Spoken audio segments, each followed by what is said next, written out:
Oh, hello! Welcome to Town to City. Arkadaşlar bugün gerçekten uzun zamandır dikkatimi çeken, çok güzel görünen bir şehir kurma oyununa başlıyoruz. Bu oyun henüz Türkçe dil desteğine sahip değil. Ben de daha rahat oynayabilmek için Türkçe'me kurdum ve yaklaşık 20-30 dakika kadar oyuna göz attım. Açıkçası ilk izlenimlerim oldukça olumlu. Siz de videoyu izlerken Türkçe'nin nasıl göründüğünü ve çevirilerin kalitesini yorumlarda mutlaka benimle paylaşın. Steam'de son derece olumlu yorumlara sahip olan bu oyunda küçük bir Akdeniz kasabası kuracağız. Zamanla onu yaşayan küçük bir şehre dönüştürmeye çalışacağız. En hoşuma giden tarafı ise evleri, yolları, parkları ve şehrin her köşesini tamamen istediğimiz gibi tasarlayabiliyor olmamız. Bakalım gerçekten Steam'deki olumlu yorumları hak eden bir oyun mu yoksa beklentilerin altında mı kalacak? Bunu da bu seri boyunca dikkatli göreceğiz. Hazırsanız lafı daha fazla uzatmadan ilk kasabamızı kurmaya başlayalım. Eğer videoyu ve oyunu beğenirseniz bu serinin devam etmesi için videoyu beğenmeyi ve yorumlarda sadece devam bile yazmanız benim için yeterli. Desteğiniz serinin geleceğiyle birleşecek. Haydi ilk bölüme geçiyoruz. Life used to be nice here, but nowadays it's so crowded. Smoggy streets, noisy factories, the smell of sewage on the air. What if you could do it your way? How would you design your perfect place? From bakery to park to cozy home and everything in between. Let's leave to start a new community. Somewhere green, somewhere nice. Others will surely follow when they hear of it. Well, you'll have to roll up your sleeves first, but with a bit of effort and an eye for planning, you'll soon develop this spot of land from countryside to town, and from town to city. Hikaye bitti. Oyuna başlıyoruz arkadaşlar. Eğer oyunu beğenirseniz, seri olarak görmek istiyorsanız devam bile yazmanız yeterli. Hemen şöyle bir talimatları dinleyelim. Orta tekerlek. Güzel. Klavye FG. FG. Uzaklaştır, yakınlaştır. Hadi 3 ev inşa edelim ve onları bir yol istasyonuna bağlayalım. Tamam. Şimdi burası komple bizim mi bu alan? Nereden başlayalım? Şurayı şehrin merkez caddesi yapsak. Şurada yol işaretini görüyorum. Evler de göl kenarına yakın mı olsun? Mesela şuradan bir yol geçirsem, şuradan aralarında boşluk bırakmak istiyorum. Aslında yol yapayım da yol düz, bir evlerin yapısı birbirine yakın olsun. Yollar nasılmış? Burada yol türünü, fırça boyutunu ve serbest çizim yoksa çizgi arasını kullanmak istediğini seçebilirsin. Tamamdır. Mesela ne diyor bu? Serbest çizim, çizgi arası. Yuvarlak ve kareyol. Tamam. Şu da boyutu mu yolun? Ne kadar oldu? Mesela bu sokakları küçük yapalım. Ana caddeyi de 2 şeritli yolmuş gibi düşünürsek. Mesela şuradan bir düz. Ya Minecraft'a benzemedi mi arkadaşlar? Minecraft'a benzeten bir tek ben miyim? Mesela şöyle mi düzleniyor?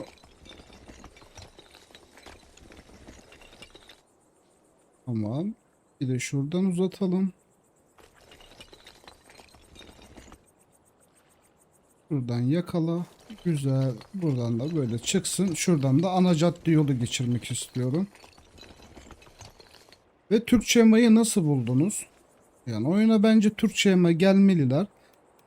Ana yolu da ne çeşitleri var? Tuğla, meydan. Meydan seçelim. Mesela şuraya bağlamak gerekiyor. Meydanı biraz daha büyütelim. Meydanımız büyük yol olsun. Onu da şuradan alırsam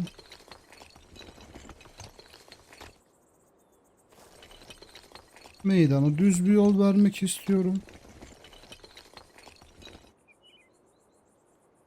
Gelelim buraya. Tamam, orayı da verdik. Oraya bağlandı. Meydanımız büyük bir yol oldu.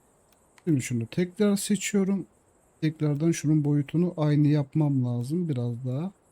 Keşke numara varmış. İlk başta baksaydım. 3 mü yaptım acaba? Tamam 3 yapmışım. Hemen bunu da bağlandı galiba. Bağlantıyı biraz daha güzel verselermiş iyi olurmuş. Evleri geçmeden önce şuradan yollarımı devam ettirmek istiyorum. Tek tek bir daha uğraşmayalım. Tamam o oraya gitti. Şimdi gelelim 3 ev. Aralarında boşluk bırakacağız. Çünkü oralara ağaçlar falan atmak varsa ağaçlar falan atalım. Tamam.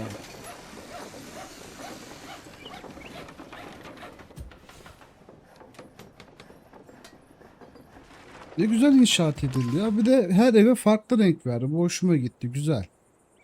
Tamam. Sonraki diyelim. Tren geliyor. Hadi bakalım. Tren çuf çuf. O neydi o şey ya? Kuryeyle Türkmenli galiba. Sipariş konuşmasını hatırlayanlar beğensin videoyu, yoruma gelsin. Tamam yolu kabul etmiş. Bakın hemen geldiler. Evet ilk ailemiz geldi. Bir anne 3 çocuk mu gördün? İlk ailen geldi. Simgelerine tıklayarak onları bireybirin. Tamamdır. Şu simgeye tıklayacağız. Ben bir yakından bakmak istiyorum. Ha şu babaymış. Ben 3 çocuk bir anne sandım. Anne baba 2 tane çocuk. Bir erkek bir kız. Güzel. Şuna tıklıyoruz arkadaşlar. Şuraya verdik mi ilk ailemizi buraya yerleştirmiş olduk. Ufaktan geliyorlar.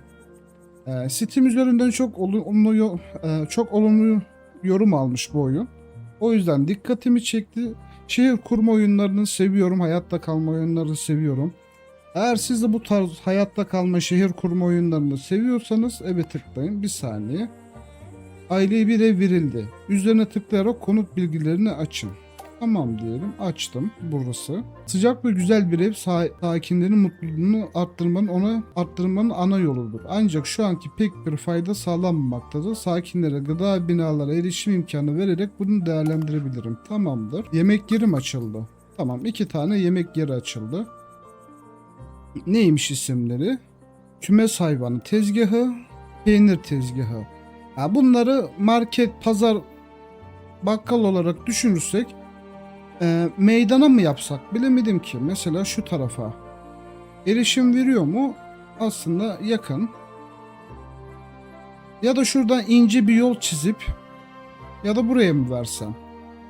Ha şuraya da verebilirim. Tamam. Mesela bunu şuraya vermek istiyorum. Diğerini de karşısına. Aynısı olmasın. Tamam. İkisini de verdim. İşçi atayalım. Hemen diğer ailemizi de diğer eve yerleştirelim ki şu arkadaşa da işçi atamak kolay olsun. İlk gelen anne babayı buraya yerleştirdik. Şimdi onlar yerleşecek, sonra markette şeylere görevine başlayacak. Tamam bunu da tamamladık. 2 farklı pazar tezgahı inşa ettik. Devam diyelim.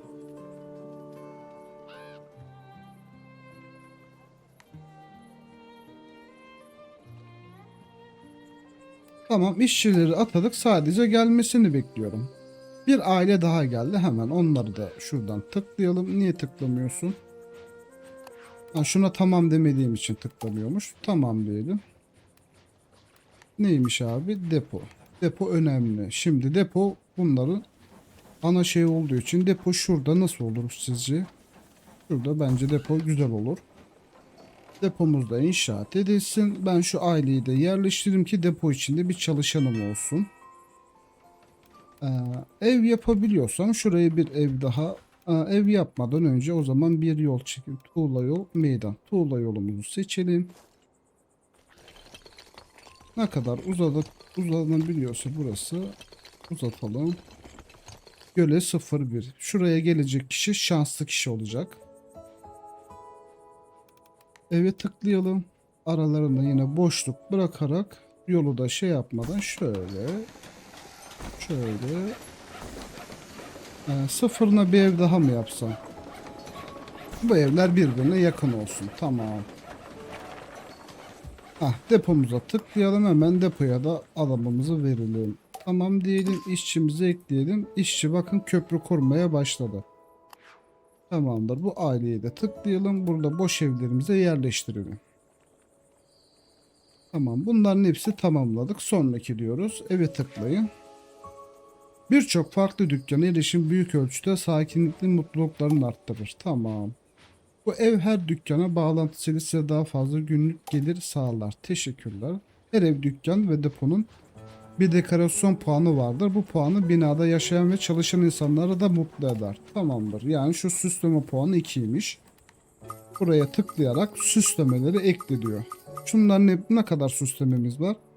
Bence en güzel süsleme şu araları boş bırakmamın sebebi ağaç. Ortaya ağaç yapacağım.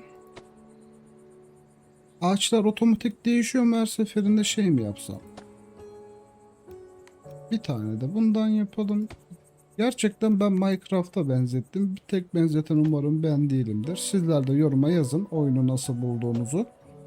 Oyunu alır mısınız arkadaşlar? Fiyatı aklımda değil ama açıklamaya oyunun linkini bırakırım. Steam linkini.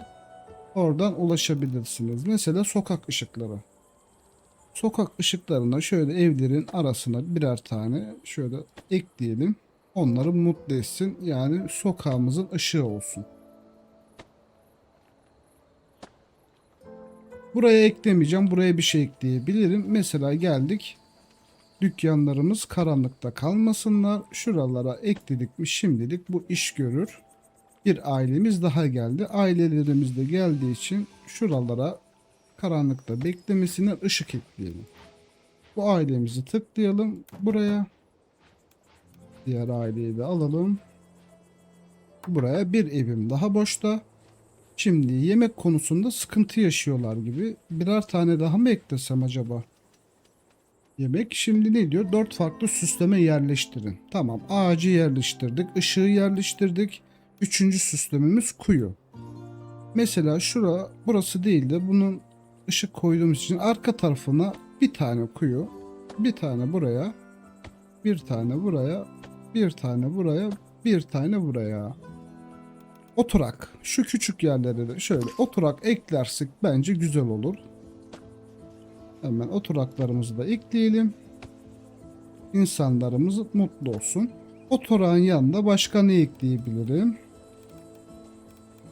Bu neymiş? Ha, bu büyük. Bunu buraya yapamam ama şöyle küçük ağaçları da şuraya tatlı tatlı ekleyelim. Güzel dursun. Hatta yanına bir tane daha sığarmış. O zaman yanına bir tane sığacak şekilde boş bırakayım. Mutsuzluk arttığı zaman senin de şuraya yapalım hadi. Sen de öyle mutlu ol. Tamam. Bu da tamamlandı. Sonraki diyelim. Mutluluk yüzdesinin üzerine gelerek mutluluk dağılımını görebilirsin. Tamam. Mutluluk oranı 72'ye çıkardık. Bence güzel mi? Yüzde bu.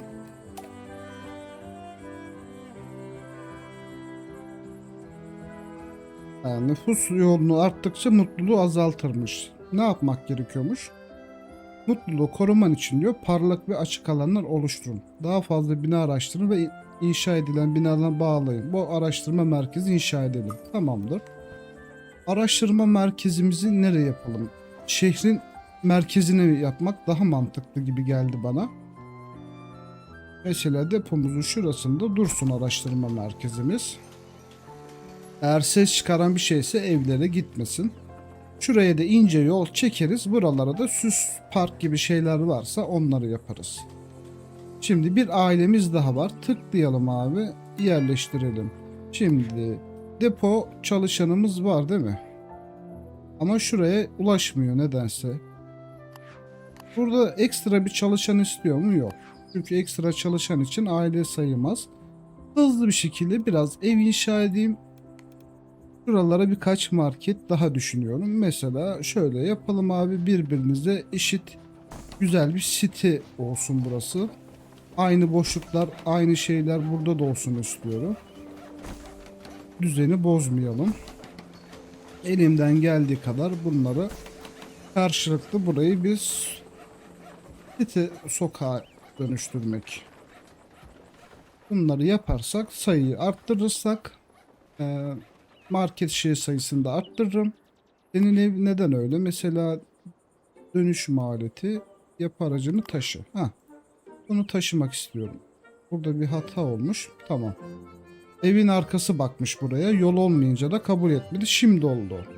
Şimdi geldik markete. Marketle şeyde biraz sıkıntı yaşıyor gibiyim. Mesela bunlara ekstra bir şey veremiyor muyum? Uyuyor. O zaman geri al. Depoya verebiliyorum. Depoyu da veremiyorum. O zaman bunların sayısını arttırmak gerekiyor.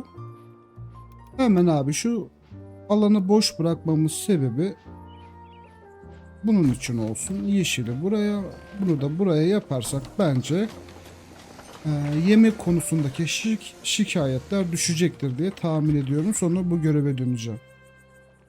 Bak bu da aynı şekil oldu. Niye dönüyorsun? Hah, yola bak. Şimdi bunlar da aynı şekil yeşillik istiyor abi. Yani çevre dekor istiyorlar. Bir tane bunun arkasına, bir tane bunun arkasına. Hemen bunlara da birer tane atama yapalım. Şu şeyi çözmemiz lazım. Onu çözdüğümüz anda her şey güzel olacak. Depo. Tamam, depoya diyor. Şimdi bir kişi daha alabilirsin. Güzel.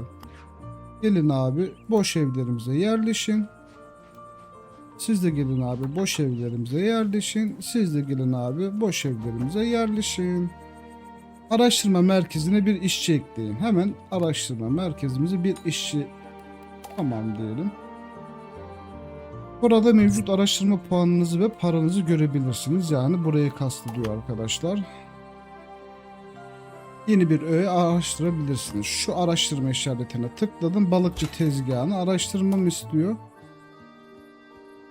Tamam, araştırdık. Bu yaptık herhalde. Bir saniye. Şuradan bakmak istiyorum. Tamam.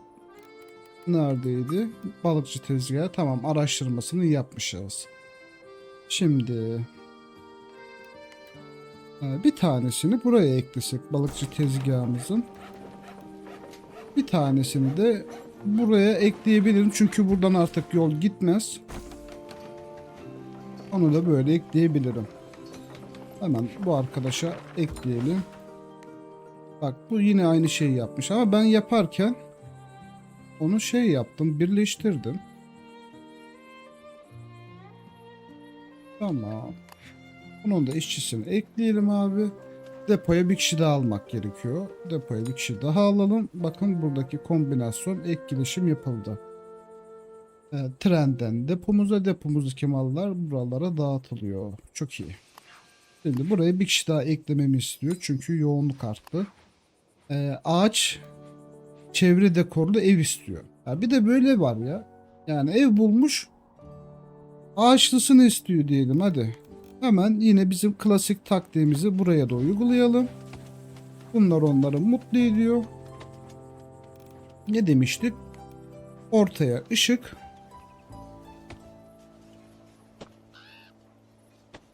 Ne güzel karga sesi ya.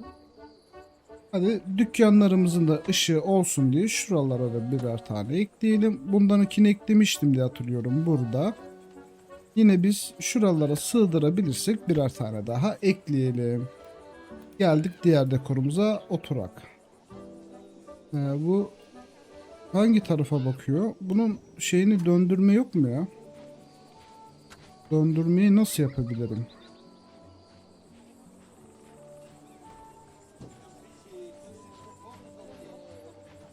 Tamam. X ile döndürebiliyormuşum. Döndürdük. Sen bu tarafa, aynı şekilde sen bu tarafa, buraya, buraya ve buraya. Geldik diğer çiçeğimize. Bunun yanına, bunun yanına ve bunun yanına, buraya.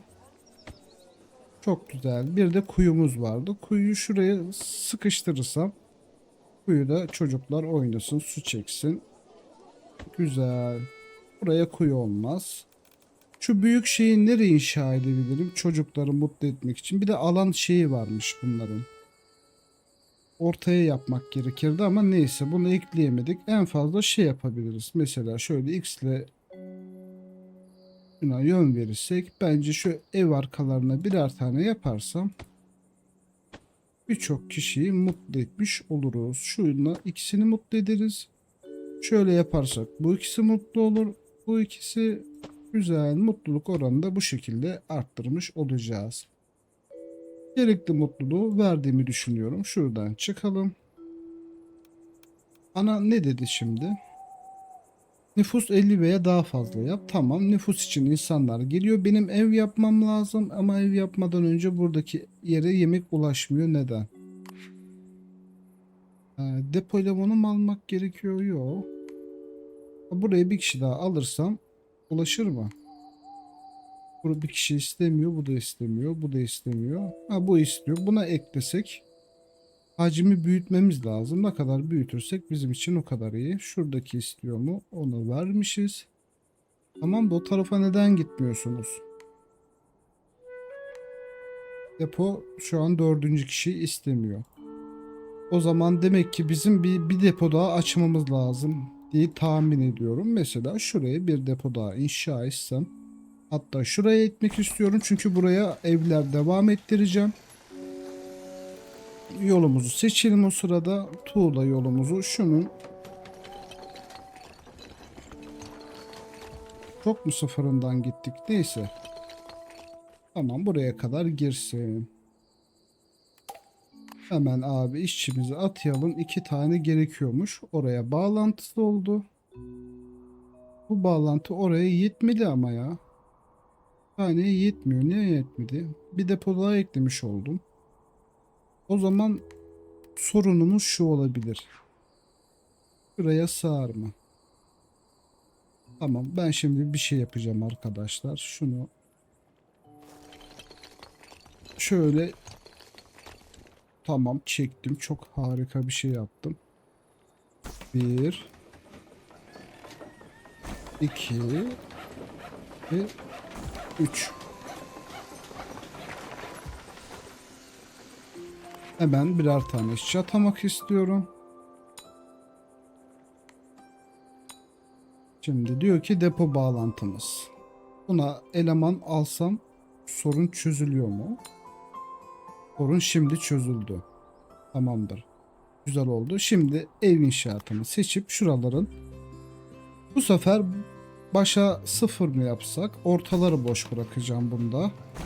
Ortalara süs eşyamızı atabiliriz.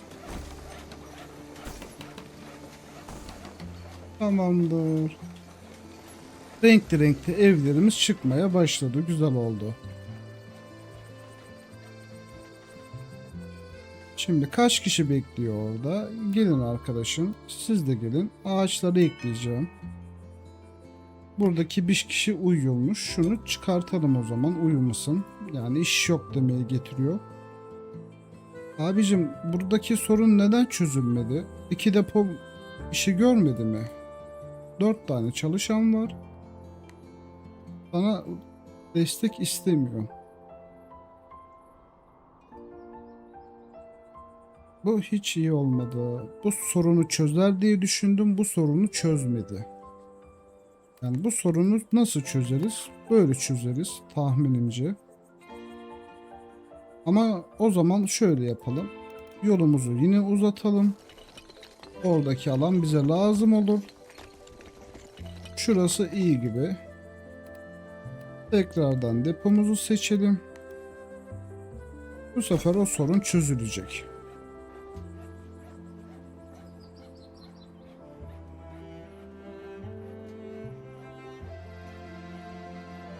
Bir puan daha bulduk. Ya kardeşim, aramayın video çekerken ya. Bunu araştıralım. O sırada da araştırmaya bir kişi daha eklemek istiyorum. Daha çok şeyi araştırsınlar. Depoya adamı ekleyeyim abi. 3 kişi ekleyebiliyorum. Çok iyi oldu. 3 kişi ekleyerek artık buranın sorunu çözdüm. Özellikleri olan bir aile geldi. Bu özellikleri olan ailelerin mutluluğu etkiler. Mesela ağaç istiyor. Aileleri yerleştirmeden önce o zaman ben şuralara ağaçları eklemek istiyorum. Çünkü bu aileler özel aileymiş. Özel aile ne demekse artık onu göreceğiz. Yine ortalarına ışıklarını ekleyelim. Güzel. Bu Bu taraflara da eklersek hem karşı hem arkadaki evleri mutlu edebildiğimi fark ettim. İkinci şeyimiz neydi? Sandalyelerimiz. Yine şunları bir çevirelim. Banklarımızı böyle ekleyelim. Otursunlar burada. Çiçeklerimizi ekleyelim. Direkt 2 tane ekleyeceğim. 2 tane sağan yerleri 2 tane ekleyeceğim.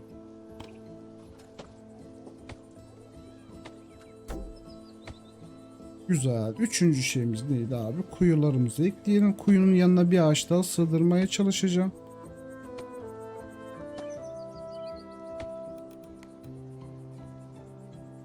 Şuraya sığıyor.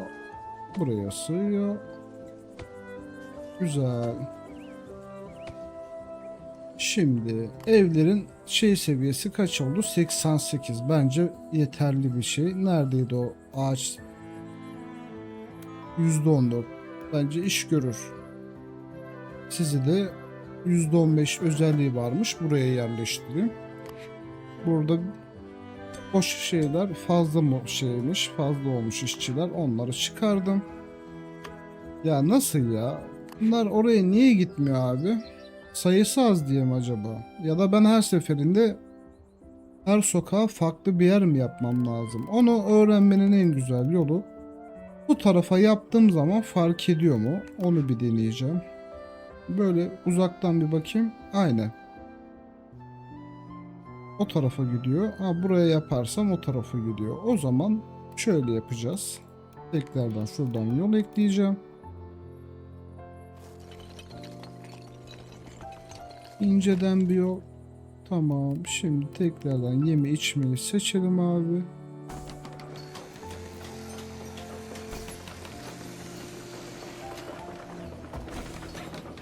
Bence bu yeterli olacağını düşünüyorum.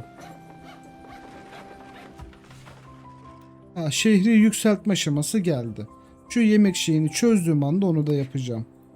Bir de bunu hızlandırabiliyoruz galiba. Hızlandıralım bakalım. Bunlar istemedi mi eleman? Niye istemedi?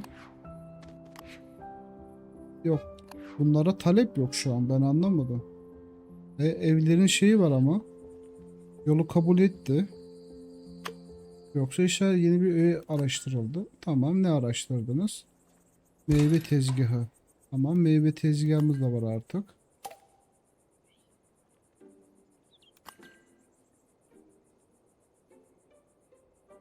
Yolu mu kabul etmedi? Orada bir hata mı oldu? Mesela buradaki insanlar yürümeye başladı. Buradakiler yürümedi. Şurası kabul etmedi mi acaba ya? Bence kabul etmesi gereken bir yoldu ama niye böyle bir şey yaptı? Bağlantıyı verdim her türlü.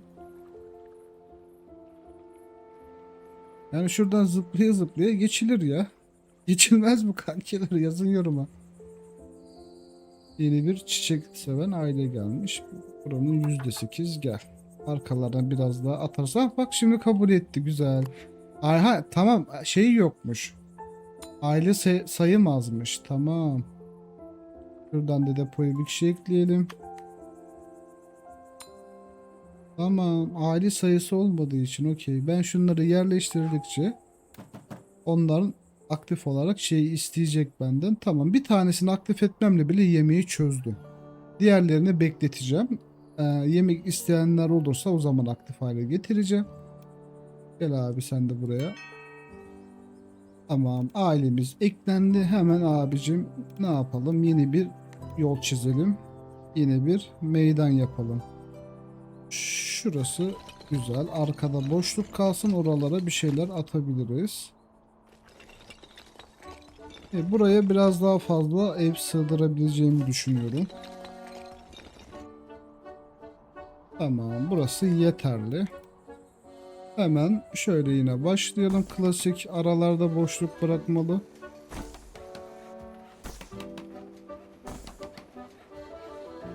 Sonra da konutumuzu köy yapalım. Koyamadım. Tamam. Şunu yükseltelim artık. Bakalım ne oldu. Ne değişti?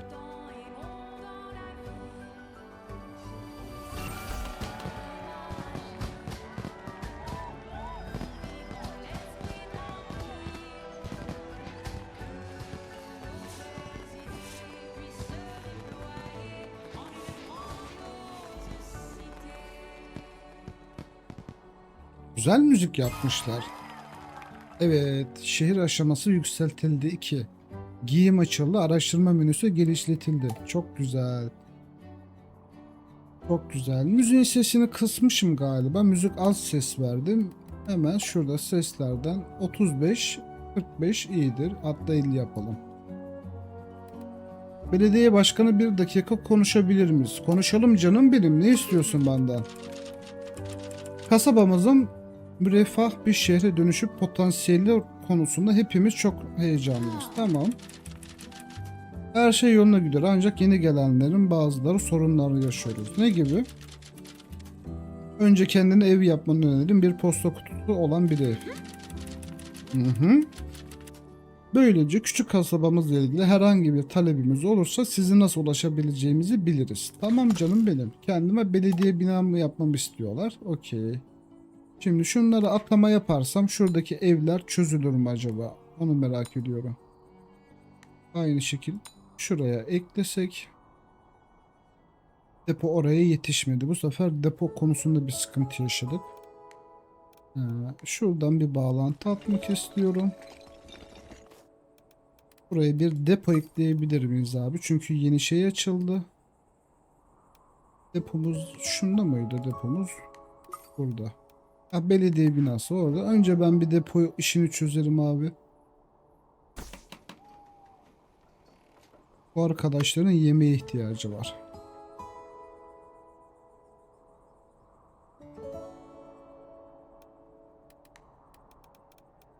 Yeni tezgahımız meyve tezgahı. Onu da şöyle ekleyerek bu işi çözeceğimi düşünüyorum.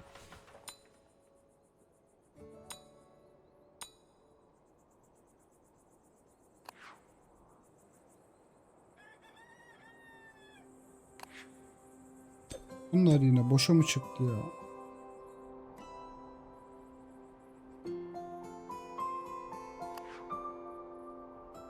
Abi yemek ekledik. Bir tane daha mı ekleyeyim? Hadi. Bir tane daha ekleyelim. Bir tane de şundan ekleyelim. Bari boşlukları değerlendirelim. Ama şu an bizim şeye ihtiyacımız var. Çalışana.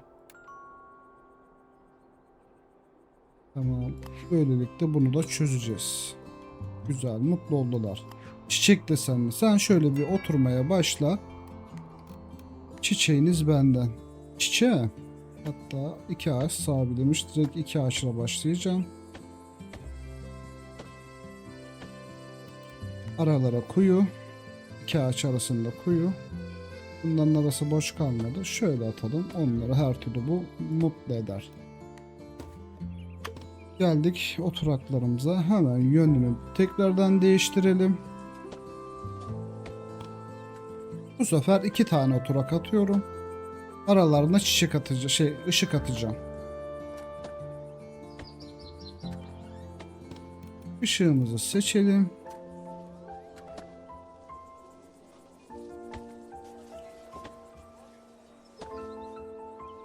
Çok güzel. Işığımızı da seçtik. Hemen şöyle bir ışıkların yanına çiçek olabilenlere çiçek ekleyelim.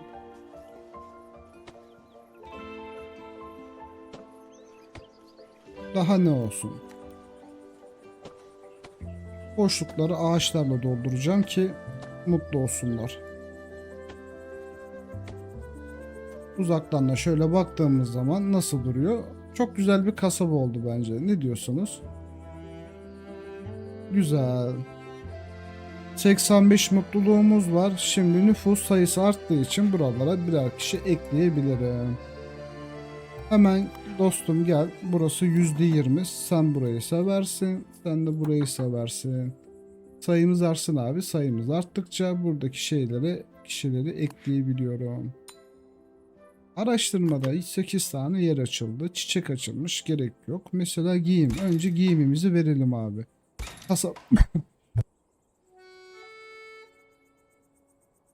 Evet, giyim ve kasabı verdim. Bunlar araştırsın. Çünkü giyim istediklerini duydum. Şimdi geldi benim belediye binamı nereye yapacağıma.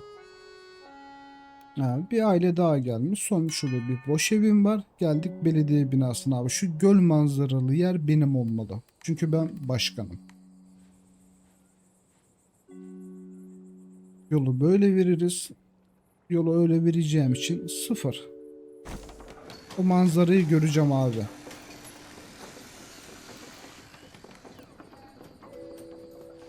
Bittikten sonra da yolumu veririm.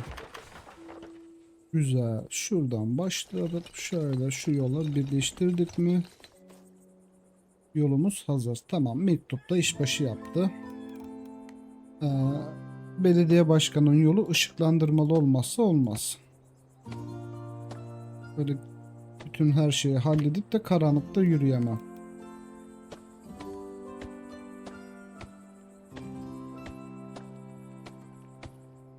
Çok güzel. Şimdilik bunlar benim işimi görür. Çocuklarım için bir kaykay.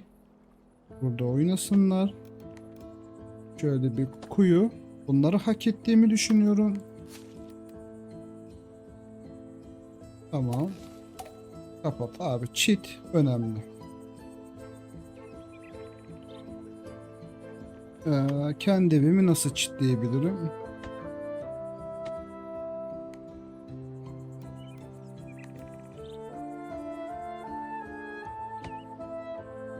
Tersten yapıyor bu. Bir dakika. Şunu bir yıkalım. Buradan gideceğiz.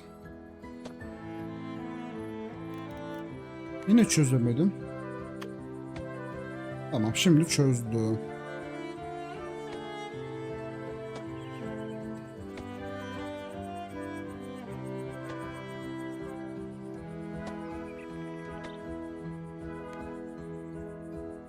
Burası başkanın abi. Bu alan başkanın. Başkandan başkası buraya giremez.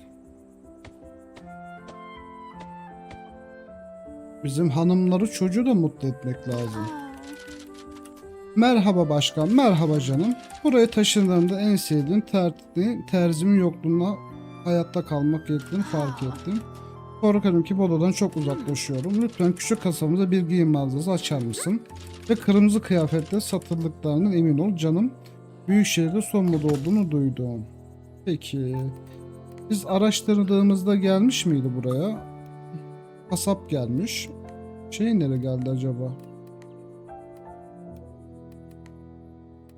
Onu çözmek lazım. Araştırmadık mı ya? Tekrardan bakacağım araştırmalara.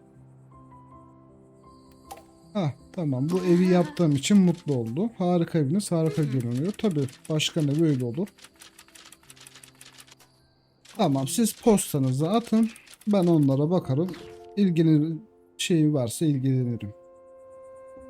Şimdi depoya adam çekelim abi. Son elemanımızı aldık. Bunlar aktif hale geldi. Güzel. Aileler gelmiş. Boş evim var mı? Boş evim yok. Abi şuralara ev yapma zamanı gelmedi mi? Aralardaki boşluğumuzu ayarlayalım.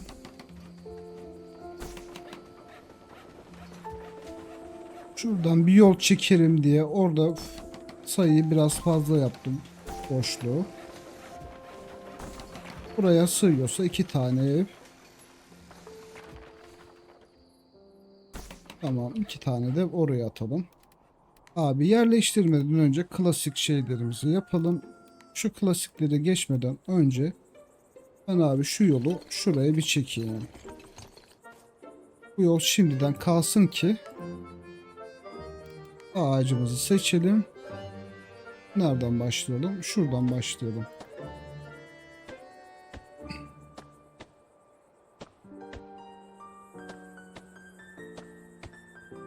Tamamdır. Hemen diğer şey şunla devam edelim. Yönü ne tarafa bakıyor senin? Yönünü döndürelim. Devam. Mutluluk oranı arttıralım.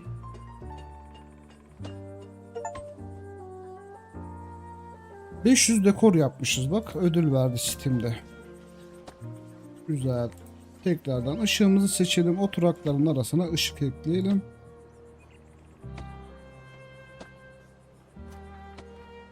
Tamamdır. Şimdi geldi sıra şu küçük dokunuşlar. Onları mutlu etsin.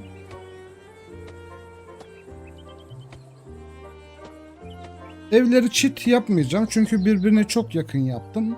Çiti de seri olsun istiyorsanız videoyu beğenip ve devam yazmanız yeterli. Devam yazarsanız yazan kişiler sayısı artarsa bir sonraki bölüme de mesela ne yaparız abi? Şu alana tek tek evler çit şeklinde yaparız. Buralarda da aralarındaki boşluğu arttırırız. Yolu biraz daha kavisli veririz. Öyle bir düzen oturturuz. Ben sadece oyunu size göstermek istedim. Şehir kurma oyunu seviyor musunuz? Seviyorsanız böyle bir oyun var. Beğenirseniz seri yaparız arkadaşlar. Şuraya bir kişi daha ekleyebilirim. Şimdi geldik aileleri yerleştirmeye. %13 güzel. Arkalarına yine bir şeyler ekleyebiliriz. Mesela neydi o? Klasik şu. Şöyle yönünü şey yapalım abi. Şuralara verelim. Ailelerimiz mutlu olsun. Şunun arkasına sığıyorsa bunları da unutmayalım. Bunlara da aynı şekilde ağaçlarını ekleyelim. Işıklarını ekleyelim. Bunlar da desin ki bizim de ışığımız neden yok demesin. Bir tane senin, bir tane de bu evin. Tamam. Mutlu olun abi. Mutluluğu hak ediyor herkes. Eşit. Güzel. Şimdi şunları yerleştirmeye başlayabiliriz. Nereden? Şuradan başlayalım. Aynı şekil bunun yanından devam etsin. Bu arkadaş da buraya gelsin. Akşam vakti nasıl gözüküyor? Şöyle bir bakalım. Güzel olmadı mı? Bence güzel yaptık ya. Yani düz yaptın diyeceksiniz ama bence güzel oldu. Şöyle mahalle gibi göl kenarı böyle boş bıraktık. Etrafını ağaç yapmadım çünkü göl bozulsun istemedim manzara. Araştırma merkezimiz burada. Buraya bir kişi daha atayacağım ve yapacağım. Tamam, bundan sonra bu ikisini bu şekil ikisini de açtıysam hemen bu mağazalarımızı da açalım ki bölüm sonu yapmak istiyorum. Şunları yerleştirmek istiyorum öncelikle. Gelin abi. Şu görevi de yapıp bölüm sonu yapacağım. Neydi görevimiz? Giyim mağazası ve kırmızıyı seçmemi istemişti. İşte burada, işte burada. Deponun yanına yapmak istiyorum. Bu giyim, bu da ayakkabıydı galiba. İkisi de yan yana olsun.